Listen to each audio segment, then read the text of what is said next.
पानी के बैठ गईले भाषा आँख खोला देखा मालिकार हवे झूठा देश के इकोनॉमी के बैठ गईले भाषा आँख खोला देखा मालिकार हवे झूठा एक बारी जमीन पधार मांगिला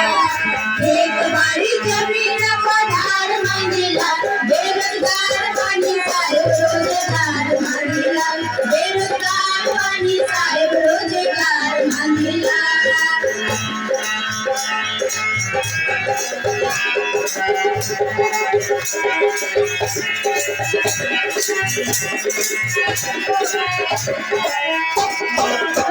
नौकरी के पहले वाले वादा बहुत रहल की रोजगार मिली ज्यादा 2 करोड़ नौकरी के पहले वाले वादा बहुत रहल की रोजगार मिली ज्यादा धूल तेल पैसा ना उधार मांगिला